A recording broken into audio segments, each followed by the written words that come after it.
Até comentei com você em off, essa mudança, assim, foi, tipo, vamos dizer, o que me salvou, né, de uma experiência que eu tive triste. Se não fosse o pornô, se não fosse os clientes, eu não estaria viva, de verdade, sério. Aproveitando que você entrou, você publicou recentemente, né, no seu Instagram. Você pretende parar, então? Então, vamos dizer que eu não tive a melhor experiência, assim, com familiares, assim, com pai. Não, com pai não, meu pai é maravilhoso. Com padrasto, a minha falecida mãe. Então, assim, eu fiquei pensando assim, você imagina você tão puro, vamos dizer, eu era muito pura mesmo. E de repente ter uma pedofilia, uma coisa assim, você não sabe. Rolou pedofilia com você? Eu entrei para esse meio porque eu precisava alguma coisa para eu continuar a querer ficar vivo, porque eu não sabia. Eu não sabia o que queria fazer. Eu falava assim, gente, eu tenho forças para superar isso e tal. Então, eu fiquei assim, cara, eu tenho que fazer alguma coisa diferente. E assim, por isso que eu falei, foi sem querer que aconteceu.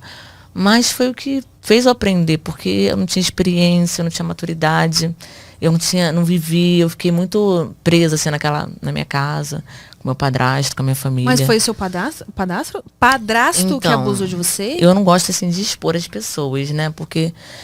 Mas foi, só que assim, acaba que você expõe, né, de uma certa forma.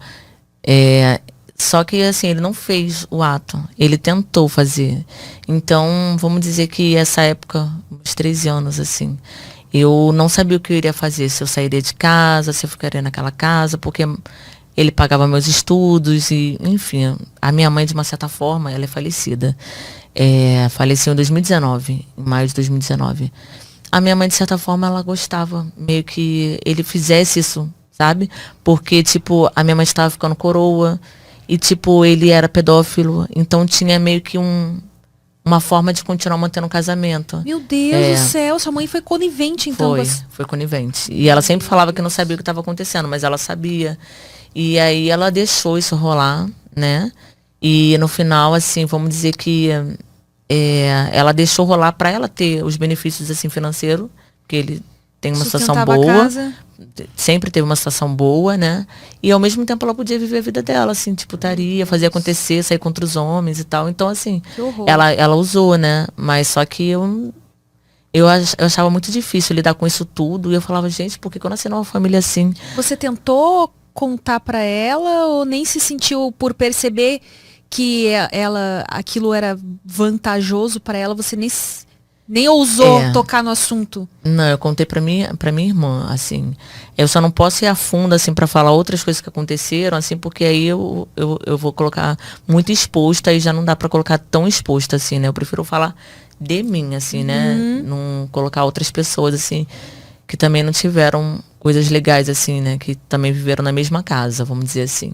Mas aí eu confiei de falar com a minha irmã e tal, mas no final outras coisas que aconteceram assim na minha família e outros envolvimentos, assim, vamos dizer que era eu e minha irmã. Então, teve uma outra coisa também que ocorreu que eu não posso colocar ali para todos saberem. Então, depois de tudo que eu vi, vamos dizer, a única experiência que eu tive era assim, eu poderia, vamos dizer, pro caminho certo ou pro caminho errado da vida, né? Pra prostituição ou pros estudos, né? Pro crime ou pra vida certa, vamos dizer assim. Você tem vontade de fazer terapia? Tenho, eu tenho até vontade, por quê? Porque, tipo, eu faço isso com a minha filha, ela tem uma psicóloga dela. Eu acho que mais assim, só pra não voltar à imagem do passado, porque assim, eu não tenho mágoa, meu padrasto, a minha mãe que já é falecida, pelo contrário, eu ajudei ela tava com mal de Parkinson, eu em nenhum momento deixei de ajudá-la, em nenhum momento, nem no último dia de vida dela eu deixei de ajudar ela. Então, eu não tenho mágoa, mas às vezes as lembranças, né, você fica assim, vamos dizer que você fica tentando entender, né, vamos dizer que as lembranças são assim, mas por quê? A gente não sabe o porquê. Então, talvez uma ajuda nesse sentido, eu acredito que você talvez não precise das perguntas. Talvez alguém que possa te orientar. Bom, até porque se você estipulou de que esse vai ser o seu último ano, até para ver como é que vai ser essa transição, né? Como vai ser a Elisa nessa nova fase da vida. Às vezes, quando a gente começam a ressurgir perguntas ou surgirem novas perguntas que vai precisar de alguém, né, ali te acompanhando para te ajudar nesse processo.